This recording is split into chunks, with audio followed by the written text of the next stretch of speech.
Hey, hello fellow creature, welcome back to Rooftop Talks. Today I want to give the other side, the other half. I recorded a video on understanding human rights. I don't expect all of you to have watched it.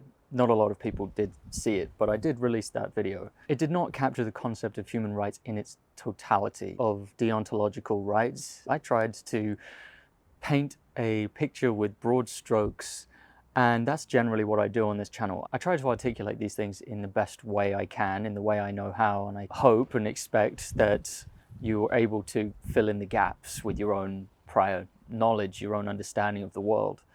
But I can see I have a ways to go here. I will partly take responsibility for that, and also some of the responsibility on the people who, either intentionally or not, failed to understand this quite basic concept. There's not much to it really. It should be quite an easy concept to grasp, but a lot of people do struggle with this, and it's because it's in their interest.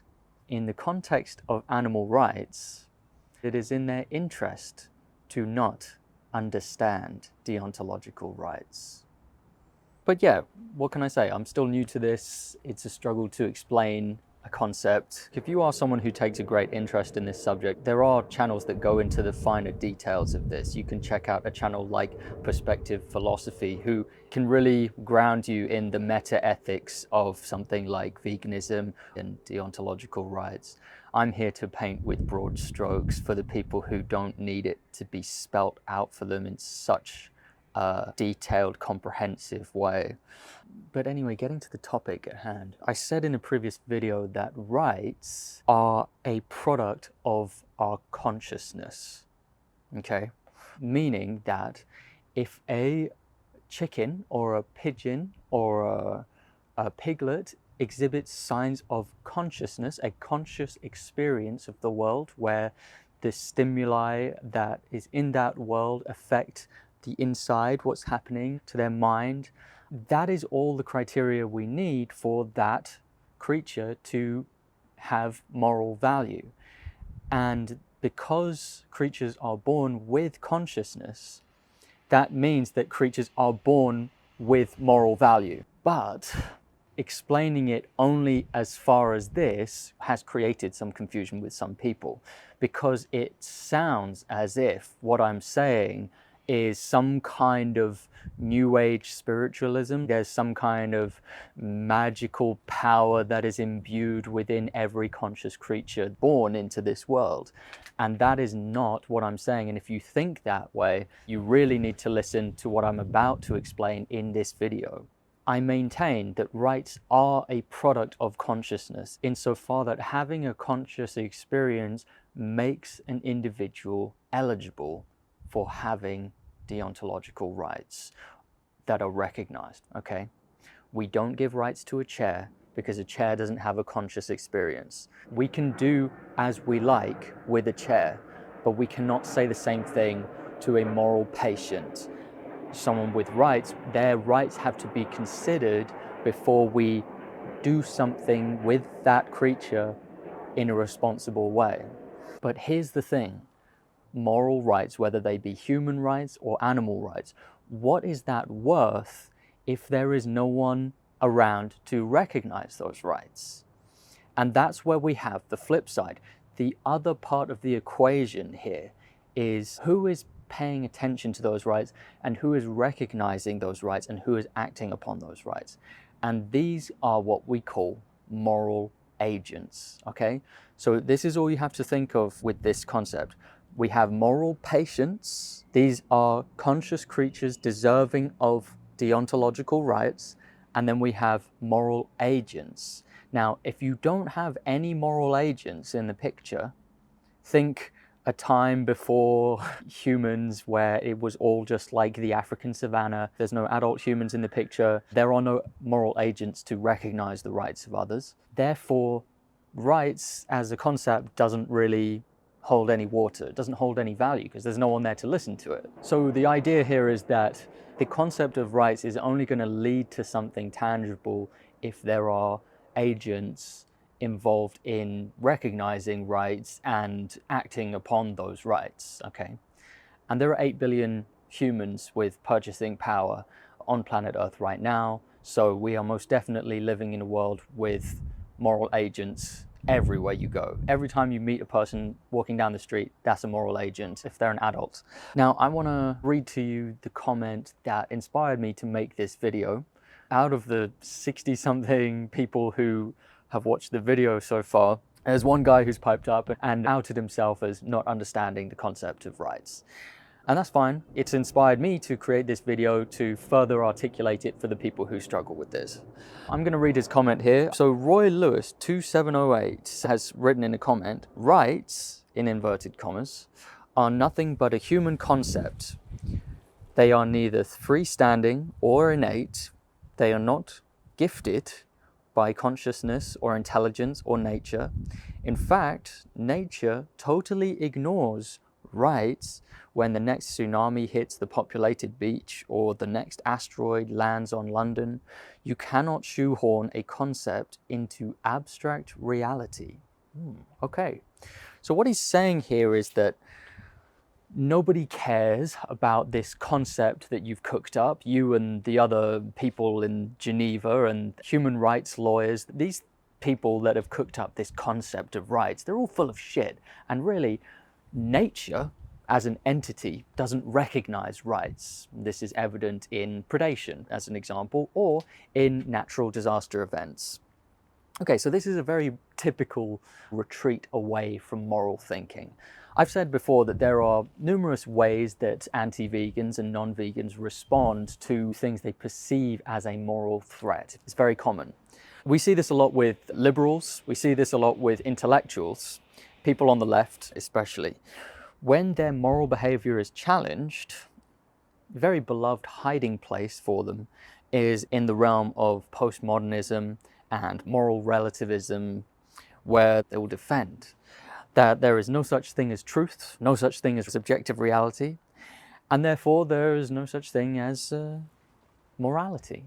They'll use tricks of language and semantic concepts like David Hume's is, ought, gap, which is really more of a trick of language. It's more of a riddle, really, than a grounded ethical stance that one can take. But that's for another video where I will discuss objective morality, devoid of any kind of theism. So, as I was laying out in the beginning, rights are as much a product of our moral agency as they are the moral value of a conscious creature, okay? It's almost like a dance. It takes two to tango. You need a creature who has a conscious experience of the world, and you need a moral agent to be able to recognize that experience and to act and behave as if that is important. Okay, moral agency is one's power to control a situation and decide on an outcome that is ideal based on one's intellect and educational background. It's like kind of a combination of these two, okay? So you need intelligence to be able to be educated. You need some kind of capacity for learning. An example of this is if you sat a cat in a classroom, that cat is not intelligent enough to learn from the teacher, to learn anything important from the teacher. So the cat is not intelligent enough to receive an education in the same way that a human child. So first of all, you need the intelligence. Then you need the education. And then the last step to becoming a moral agent is to have the power to make choices based on a situation. Now, the only people that have all three of these in sufficient supply are adult humans that are of sound mind. So moral agency is a culmination of intelligence, education, and power or choice. So if an adult human finds themselves a hostage strapped to a chair in someone's basement and they're being force-fed, I don't know, a certain food, that is not a moral agent because that captive does not have a choice in what they consume, right? It's the combination of all these three things coming together that's what makes a moral agent. I'm a moral agent. You're probably a moral agent if you're watching this. You might be a child who got hold of their parents' account, in which case you're not quite in the zone of being like a fully fledged moral agent yet. But this is the idea, right? And I think that's a very reasonable idea to hold.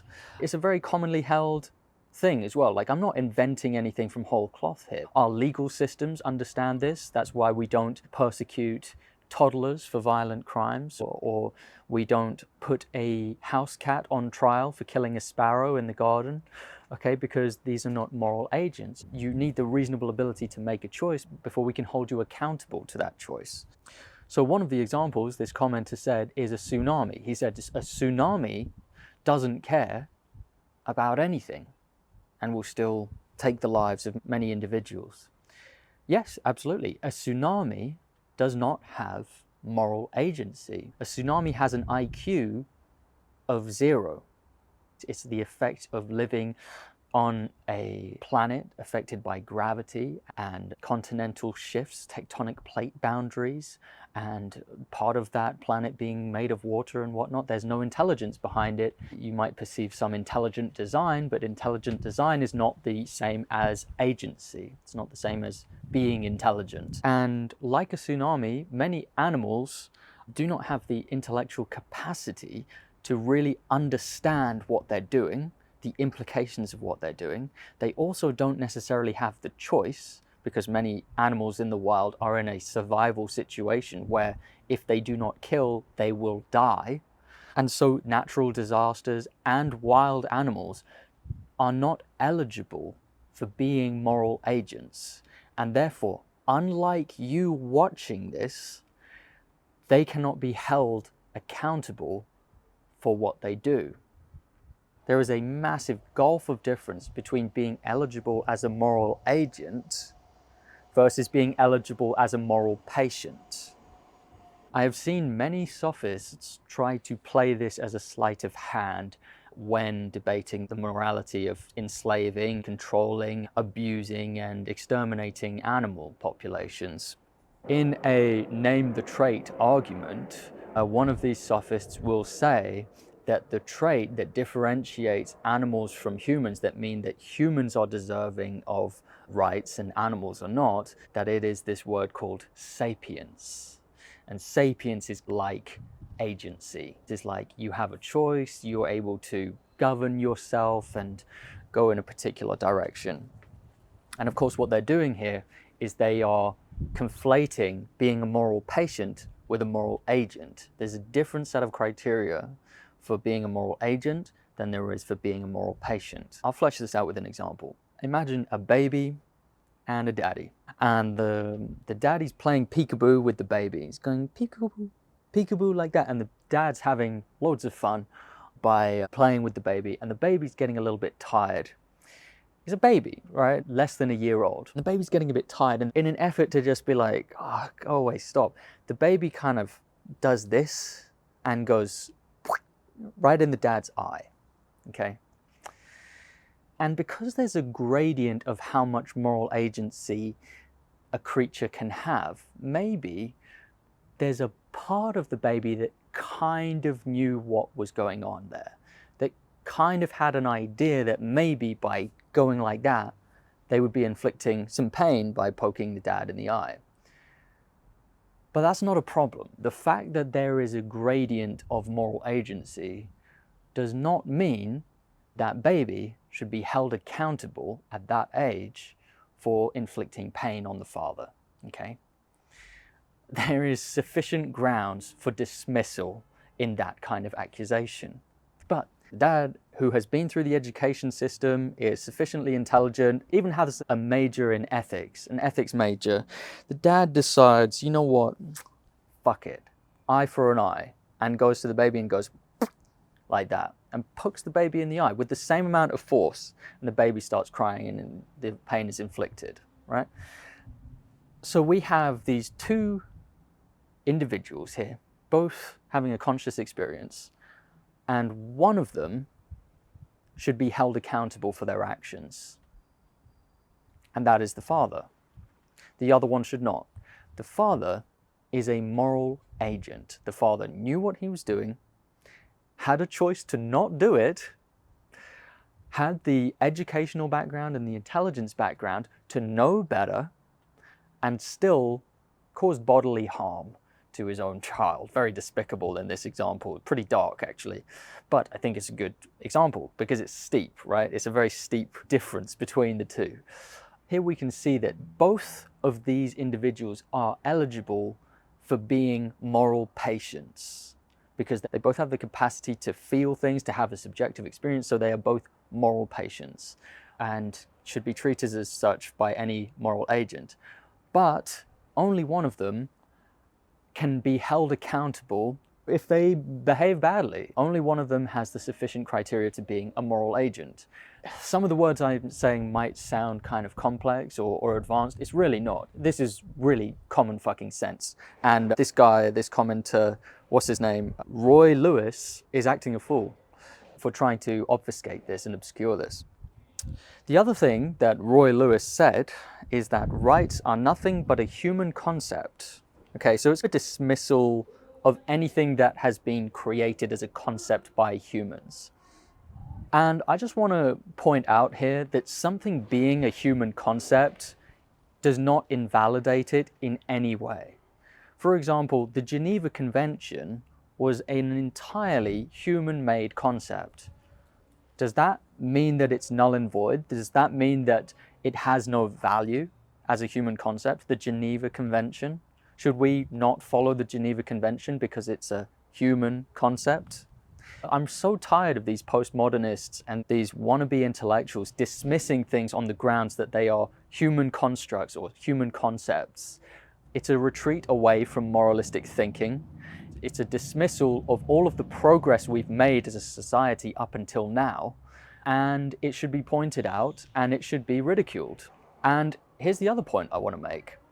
If you dismiss one human-made concept on the grounds that it is a human-made concept and that nature doesn't care about our human-made concept, nature doesn't care about human affairs, okay? If you want to take that route, that is what we call an all or nothing gambit, okay? So if you make that criticism, you are saying that anything that is a human-made concept should be dismissed or should not be taken seriously. If that's the road you want to take, then you must revoke your authority on condemning any immorality, okay? We should not listen to you on condemning child rape, kidnapping, torture, corruption, organized crime. Any opinion you have on a human-made concept, on human affairs, any kind of objection you have to anything, you basically lose your seat at the table. If you want to say that all human-made concepts are bullshit and the reality is just this big abstract ball and there's no objective reality and whatnot, and you're just distancing yourself from any kind of attempt at understanding the world we live in, if that's you, why should we listen to you? Why should we take anything you say seriously if you can't even discern up from down? You have no standing. You are so ungrounded in your beliefs on anything that up might as well be down. Peace is war. Freedom is slavery. Lies are the truth, or whatever the Orwell phrase is. So then he goes on to explain how it's a problem that moral agency exists on a gradient. Some animals display some moral agency, some children display some moral agency, and that's a problem to him. I don't know why it's a problem, but it is a problem. To me, it's not a problem that there exists a gradient of moral agency, because we can just create a threshold and we can say that anyone who is above this threshold of moral agency can be considered a moral agent, and anyone who is below it can be disregarded as a moral patient but not a moral agent. And look, I get that we are trying to make sense of a complicated, difficult world that has lots of questions. But there is nobility and value in the pursuit of some kind of system of thinking where we are better, where we become more kind and more peaceful and more reasonable, and we have a greater number of tools in our tool belt to make sense of things.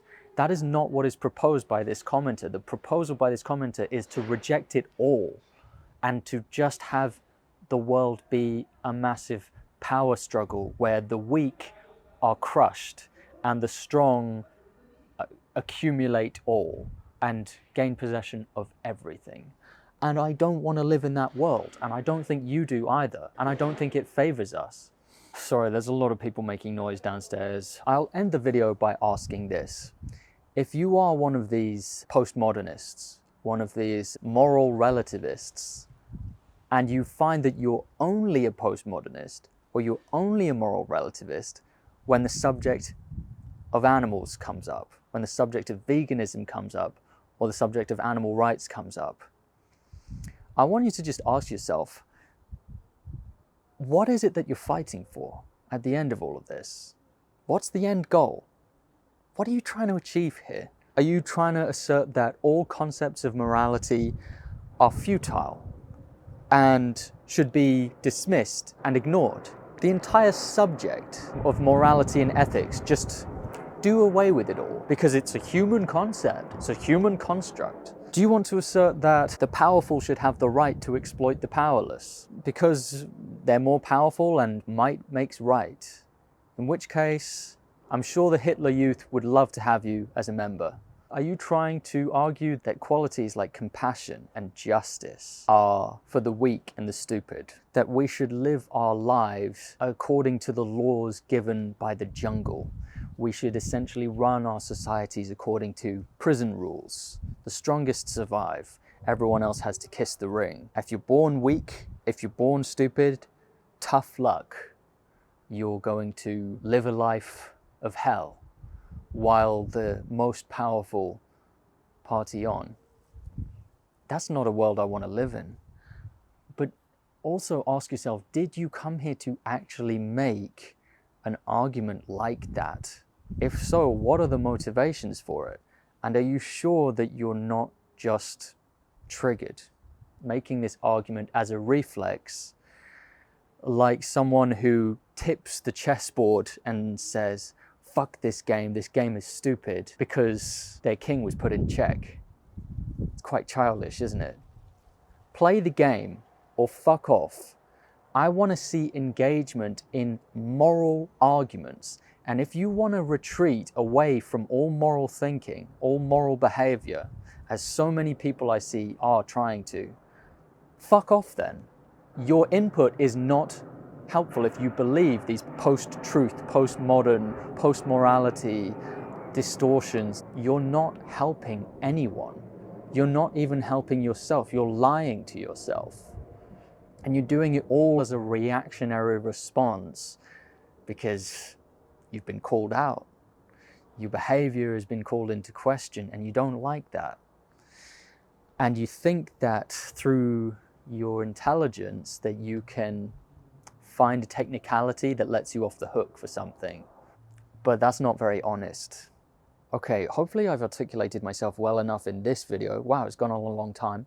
I'll see you in the next video. Goodbye. One brave warrior. You fight like a demon, boy. Like something possessed. What exactly are you here for? To see with eyes unclouded by hate.